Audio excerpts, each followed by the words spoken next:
Hello everyone, welcome to the channel. Now study better. So today we are going to cover the topic of rock weathering, particularly enhanced rock weathering for carbon capture. अभी हाल ही में हमें पता चला कि one of the companies उन्होंने mining dust को जो है स्प्रिंकल किया है over the farms of tea estates for carbon capture. So हम इस वीडियो में जानेंगे कि रॉक वेदरिंग क्या होती है और उससे कार्बन कैप्चर कैसे होता है, एंड देन हम जानेंगे कि इन्हांस्ड रॉक वेदरिंग क्या होती है और ये कॉन्सेप्ट्स हमें कैसे हेल्प करेंगे क्लाइमेट चेंज से रिलेटेड सॉल्यूशंस लेने में। So now let's start. तो हमारी स्टोरी शुरू होती है ह्यूमन एक्टिविटीज़ से जिनकी वजह से कार्बन एमिशन होता है। एंड वैसे तो जो नेचर होता है उसके पास प्रावधान होता है कि वो अपने आप को बैलेंस रखे, बट जब उसमें इंटरवेंशन होती है खासकर ह्यूमन एक्टिविटीज़ से तो बैलेंस बिगड़ने के चांसेस होते हैं, जो कि देखा जा रहा है। सो ह्यूमन एक्टिविटीज़ से हमें मिलता है excess carbon dioxide in the atmosphere, और कार्बन डाइऑक्साइड एक ग्रीन हाउस गैस है, तो हमें देखने को मिलता है ग्रीन हाउस इफेक्ट, जिसका मतलब है टेम्परेचर राइज होता है एंड वार्मर क्लाइमेट में तब्दील होता है। सो अब अगर इम्बैलेंस क्रिएट हुआ है एनवायरनमेंट में तो उसको बैलेंस में लाने के लिए हमें प्रयास भी करने होंगे, क्योंकि इम्बैलेंस से गलत इफेक्ट होता है और भी जो संसाधन है उन पर। सो हम लोग क्या करेंगे, एक्टिवली रिमूव करेंगे कार्बन डाइऑक्साइड को एनवायरनमेंट से, राइट। तो हम कार्बन डाइऑक्साइड को एनवायरनमेंट से रिमूव करने से पहले नेचर से थोड़ा सा सीख सकते हैं कि प्रकृति के क्या प्रावधान है, कैसे नेचर खुद को एडजस्ट करती है, उससे हम सीख सकते हैं और उसको फॉलो अप कर सकते हैं। तो ऐसा ही केस देखने को मिलता है रॉक वेदरिंग के केस में। बट उससे पहले एक बार ये देख लेते हैं कि nature cycle to adjust CO2, one of the examples. Plants absorb carbon dioxide during photosynthesis. Yes, plants अपना खाना बनाते हैं फोटोसिंथेसिस की क्रिया से, और उसके दौरान वो कार्बन डाइऑक्साइड को एब्जॉर्ब करते हैं। फिर सोचो कि फॉरेस्ट फायर्स के आपने किससे सुने होंगे in the recent past also. तो उस केस में क्या होता है, फॉरेस्ट फायर्स में जब प्लांट्स कैच कर लेते हैं फायर, वो रिलीज बैक कर देते हैं कार्बन डाइऑक्साइड को इनटू द एटमॉस्फेयर। तो ऐसे कुछ साइकिल चलती है नेचर की। Now another example which is very much related to the topic we are going to study, it's about rock weathering. तो रॉक वेदरिंग से कैसे CO2 बैलेंस होता है। इसमें रॉक्स होते हैं हमारे, वो रिच होते हैं कुछ कुछ मिनरल्स में, जैसे कि फॉर एग्जांपल मैग्नीशियम हो गया, कैल्शियम हो गया, ठीक है।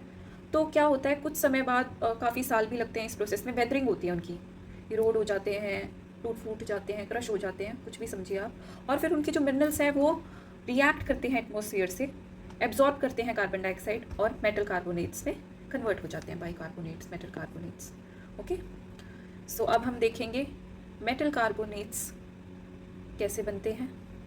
CO2 plus water is equal to carbonic acid, और कार्बोनिक एसिड जो बनता है CO2 वाटर के मिलन से, उसमें अगर हम इन मिनरल्स को ऐड कर दें, मिनरल्स कौन से, मैग्नीशियम, कैल्शियम टाइप ऑफ जो फाउंड होते हैं इन द रॉक्स, तो अगर इनको हम ऐड कर दें इसके अंदर, तो जो ये रिएक्शन होता है, सीरीज ऑफ रिएक्शन होता है, उससे हमें मिलता है metal carbonates.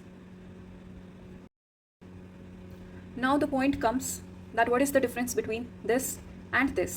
Actually there is no difference, this is just a more deeper insight into the above equation. यहाँ पर ऊपर वाले प्रोसेस को विस्तार में बताया गया है।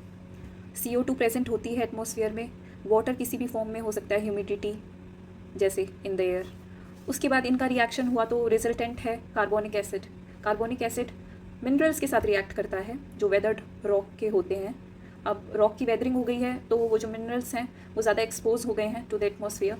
ये सीरीज ऑफ रिएक्शंस होते हैं जिसके बाद हमें मिलता है मेटल कार्बोनेट, और इस प्रोसेस में हमारी कार्बन डाइऑक्साइड कैप्चर हो जाती है यहाँ पर। So from the atmosphere we get the carbon dioxide captured into another form. Now we have understood the concept of rock weathering, the natural process In this enhanced weathering, we will be understanding the process which is accelerated by the humans. So humans intentionally do this because the emissions are growing at a fast rate.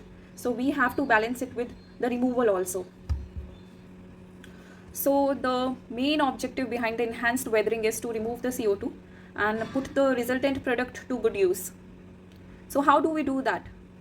In the natural process also we saw that the rocks go through the weathering process. फिर उसके बाद उसका surface area increase होता है and speeds up the reactions. So here what we are doing, जो natural way में जो process होता है उसको बहुत साल लगते हैं, तो हम यहाँ पर human intervention से rocks को mine करते हैं और उनकी खुद से ही weathering करवाते हैं through different systems and machines. उसके बाद उनकी weathering होती है intentional, उससे सरफेस एरिया इंक्रीज़ होता है as was seen in the natural process also. बस यहाँ पर फ़र्क ये है कि यहाँ पर हम इसको बहुत जल्दी जल्दी करते हैं. So it is a fast paced procedure when human intervention gets in. तो अब एनवायरनमेंट से CO2 का एब्जॉर्प्शन फैसिलिटेट करने के लिए जो रॉक ग्रैन्यूल्स हैं they can be spread across farmlands. And once the rock granules are spread over the farmlands, the reaction starts. तो अब यहाँ पर जो माइनिंग डस्ट स्प्रेड हुआ है वो रिएक्ट करता है एटमॉस्फेयर के साथ. तो उसका रिजल्ट क्या होता है कि जो सॉयल है उसमें कार्बन स्टोरेज हो जाती है, कार्बन कैप्चर हो जाता है और एसेंशियल न्यूट्रिएंट्स होते हैं जो भी रॉक के अंदर पाए जाते हैं, मैग्नीशियम, कैल्शियम हो गया, पोटाशियम हो गया, तो ये सारे हमारी सॉइल को मिल जाते हैं. तो इससे दो फायदे होते हैं, एक तो कार्बन कैप्चर हुआ है, दूसरा सॉइल को न्यूट्रिएंट्स मिले हैं. So as you know I have already told the result is कि जो एनेबलिंग इफेक्ट होता है CO2 एब्जॉर्प्शन का and subsequent carbon storage in the soil, it benefits the plants and it enhances the productivity. Now इसके पीछे challenges भी हैं. कोई हम काम कर रहे हैं, ह्यूमन इंटरवेंशन की वजह से कार्बन एमिशंस हुए थे, फिर उसको हमने ठीक करने का प्रयत्न किया, तो उसमें हमें कुछ चैलेंजेस भी फेस करने पड़ सकते हैं. तो challenges of enhanced rock weathering, तो उससे क्या होता है, कभी कभी इंक्रीज हो जाता है सॉइल का pH ड्यू टू वोलाटिलाइजेशन, और इसकी वजह से जो नाइट्रोजन फर्टिलाइज़र है उसका भी लॉस हो जाता है, ये उड़ गया. इससे क्या होता है, फिर हमारी जो फार्म प्रोडक्टिविटी है वो लो हो जाती है, यील्ड कम होती है. दूसरा हमें चैलेंज फेस करना पड़ सकता है अल्कालिनिटी ऑफ सी वाटर. तो हमारा सेकंड चैलेंज ये होता है कि increase in alkalinity of sea water, क्योंकि कई बार ऐसा होता है कि हम जो इंटेंट कर रहे हैं, जो भी कार्बन एब्जॉर्प्शन हम चाह रहे थे वो एक्वीफर्स के थ्रू या ग्राउंड वाटर के थ्रू ट्रांसफ़र हो जाता है वाटर सोर्सेज में, वाटर बॉडीज़ में, और उसका जो इंटेंडेड इफेक्ट था दैट गेट रिवर्सेस. सो उसकी वजह से क्या होता है, सी वाटर में ज़्यादा CO2 एब्जॉर्ब होने लगता है. सो हमारा इंटेंशन था to remove the CO2 emissions but the result gets reversed. So this is another challenge which can happen.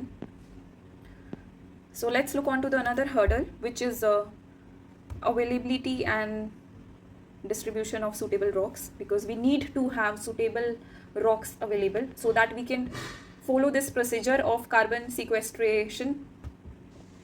And if we do find the suitable rock somewhere and we have to bring it at the intended place, so there are always associated logistics cost. So we have to weigh the pros and cons associated with the method and the context, जिसके लिए जो भी उस वक्त context होगा या स्थिति होगी उसके अकॉर्डिंग हमें डिसीजन मेकिंग करनी है.